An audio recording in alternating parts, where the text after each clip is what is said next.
હિન્દુ છે. હિન્દુ છે હવે સાઈડમાં આવી જાઓ. આ બે તો હિન્દુ લાગે છે. કોઈ નહીં હિન્દુ છે. જોવાથી ખબર પડે. સાડી વાળા जितने हिंदू है सब साइड में आ जाओ. सिंदूर तिलक ने माथे ओढ़વાની प्रथा હિન્દુમાં જ છે. બીજા કોઈ ક્રિશ્ચિયનમાં નહીં.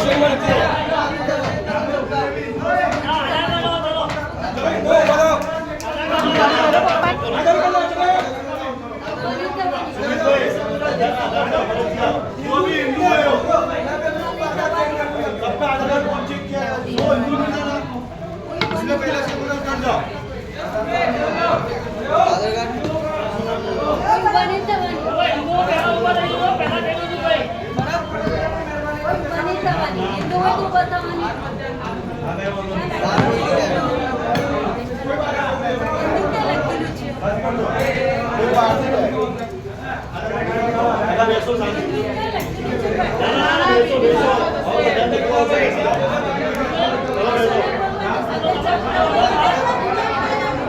ओ बहन